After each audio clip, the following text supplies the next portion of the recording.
Continuamos y ahora yo necesito que alguno de los límites, pues usted los acepte, ¿ok?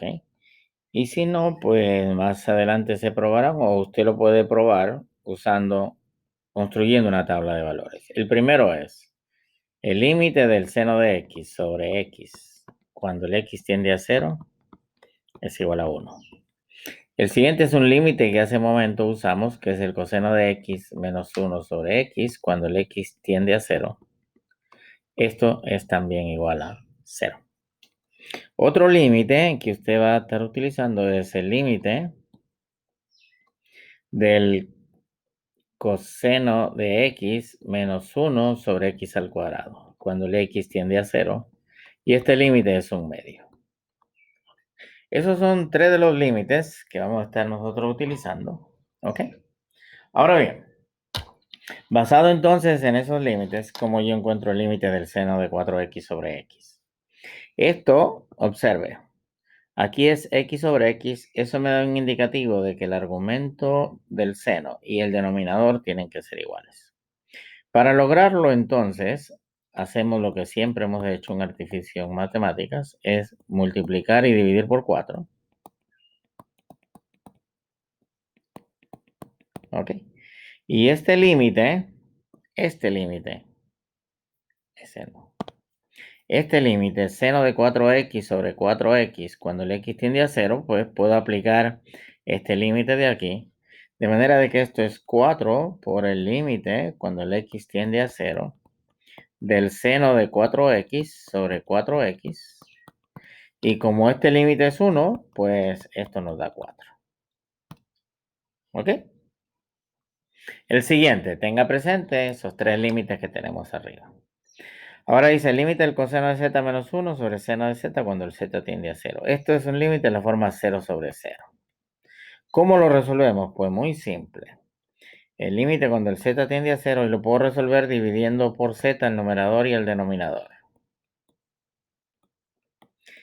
Y si yo divido por z el numerador y el denominador, voy a obtener el límite del coseno de z menos 1 sobre z cuando el z tiende a 0 sobre el límite cuando el z tiende a 0 del seno de z sobre z.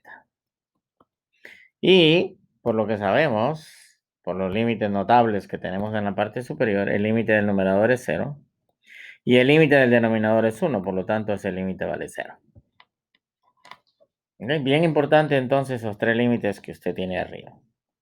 Ok, ahora viene la tangente de x. Entonces, miren ustedes, yo puedo calcular el límite de la tangente de x cuando el x tiende a 0 y lo voy a dividir por x. ¿Ok? Y esto lo puedo escribir como el límite cuando el x tiende a 0. Recuerde que la tangente es seno sobre coseno, le queda seno sobre x por 1 sobre coseno. Entonces, ¿cuánto vale este límite? Este límite es un límite notable que vale 1 y cuando hago la sustitución aquí esto vale 1. Por lo tanto, el límite de la tangente de x sobre x también es 1. Habiendo explicado eso, entonces la pregunta es ¿cómo yo resuelvo este límite? Pues nada, tengo que acordarme de los límites notables, por lo tanto, yo puedo dividir al numerador entre x y puedo dividir al denominador también entre x. ¿Por qué? Porque este límite de la forma 0 sobre 0. De manera que este límite lo puedo expresar como el límite cuando el x tiende a 0 de la tangente de x sobre x. Y todo esto dividido por x más seno de x dividido por x. Y esto es el límite cuando el x tiende a 0, ¿verdad? De la tangente de x sobre x. Y todo dividido por el límite cuando el x tiende a 0 de 1 más seno de x sobre x. Aplicando propiedades de límites entonces, el límite de tangente de x sobre x acabamos de mostrar que es 1. El límite de la constante es 1 y el límite del seno de x sobre x cuando el x tiende a 0 vale 1. Por lo tanto, la respuesta es 1/2. ¿Ok? Entonces ahí tiene otro ejemplo de cómo calcular límites. Luego dice, determine, a ver cuántas transparencias nos faltan. Realmente 2. Estamos terminando. Determina los valores para los cuales la gráfica de f de x igual a y a la x por coseno de x tiene una tangente horizontal. Recuerde, Una gráfica tiene una tangente horizontal si la derivada en el punto correspondiente es 0. O en otras palabras, la pendiente de la tangente horizontal es 0. Calculamos la primera derivada. Y la primera derivada, aplicando la derivada del producto, es la derivada de e a la x, que sea la x, por el coseno de x, menos e a la x por el seno de x. Entonces queremos que esta derivada sea igual a 0. Hacemos una factorización y nos queda que e a la x multiplica el coseno de x menos seno de x y todo esto es igual a 0. De aquí, el e a la x siempre es diferente de 0. Entonces, la única posibilidad es que el coseno menos seno sea igual a 0. ¿Qué nos queda aquí entonces? Que el coseno de x menos seno de x es igual a 0, lo que implica de que el coseno de x sea igual al seno de x. La pregunta es entonces, ¿en qué cuadrantes el coseno y el seno son iguales? ¿Verdad? El único cuadrante donde el coseno y el seno son iguales es en el primer cuadrante, porque en el primer cuadrante ambos son positivos, en el segundo cuadrante uno es positivo y el otro negativo. Es en el primer y tercer cuadrante, porque en el tercer cuadrante ambos también son negativos, entonces esto es en el primero y tercer cuadrante. ¿Ok? En el cuarto cuadrante uno es positivo y el otro es negativo. Por ende, entonces, pues es equivalente a decir que si yo divido por coseno me va a quedar, yo dividiendo ambos lados por coseno, ¿qué nos queda? Que la tangente de x es igual a 1. Y la tangente de x es igual a 1, pues nada, ¿esto qué implica? De que en principio el x es igual a pi cuartos. ¿Cuál es el periodo? El periodo es pi, ¿ok? Por lo tanto, esto va a ser npi, donde n es un número entero.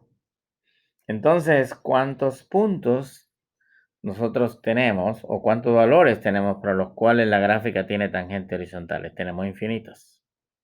Son todos estos, pi cuartos más npi, donde n está en z. ¿Ok? El n, acuérdense, toma valores negativos y valores positivos. Ahora queremos determinar la derivada 35. No vaya a pensar de que yo voy a calcular 35 derivadas. Si esto es f, pues el objetivo es calcular unas cuantas derivadas y luego, pues encontrar un patrón.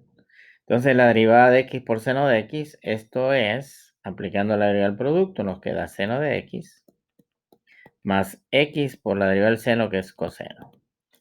¿Ok? La segunda derivada es la derivada del seno, que es coseno, más, derivando como un producto, nos queda coseno de x menos x por seno de x. Y esto es 2 veces el coseno de x menos x por seno de x. Tercera derivada. La tercera derivada será negativo 2 coseno de x menos, derivando como un producto, seno de x menos x por coseno de x. O lo mismo que es, factorizo el signo, menos 3 veces, perdón, aquí dije una cosa y escribí otra. Esto es seno de x. Esto es menos 3 veces seno de x más x por coseno de x. Miren ustedes el patrón, ¿verdad? En la primera derivada tengo seno más x coseno. En la tercera derivada tengo un menos al frente por 3 veces seno de x más x coseno de x. Se está repitiendo x coseno. Y aquí tengo seno y aquí tengo 3 veces seno. Coincide con el orden de la derivada. La derivada de orden 4, entonces será igual a, hay un menos al frente.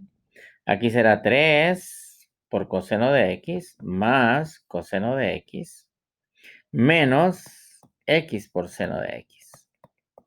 Y esto es menos 4 veces coseno de x menos x seno de x. ¿Ok?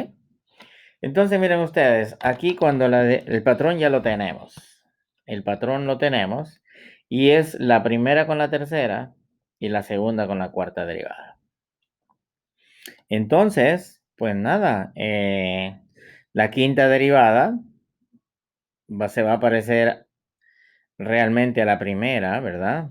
Con un coeficiente 5, en el caso del seno, más x coseno y con signo positivo.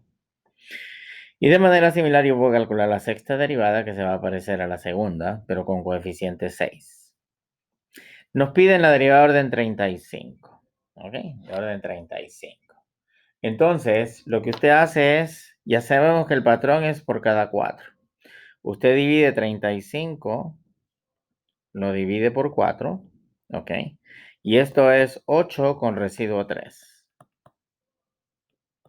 8 con residuo 3. Eso implica de que el patrón que va a tener la derivada de orden 35 es similar a la derivada de orden 3. Lo que va a cambiar es el coeficiente. Eso implica entonces que la derivada de orden 35 de la función f va a ser igual a menos, ¿verdad? 35 veces seno de x más x por coseno de x. ¿Ok? Y esa sería entonces la forma de poder generalizar. Usted encuentra un patrón, ve el patrón, cada cuánta derivada se vuelve a repetir. Y de allí, pues, usted saca sus conclusiones. Nos detenemos allí.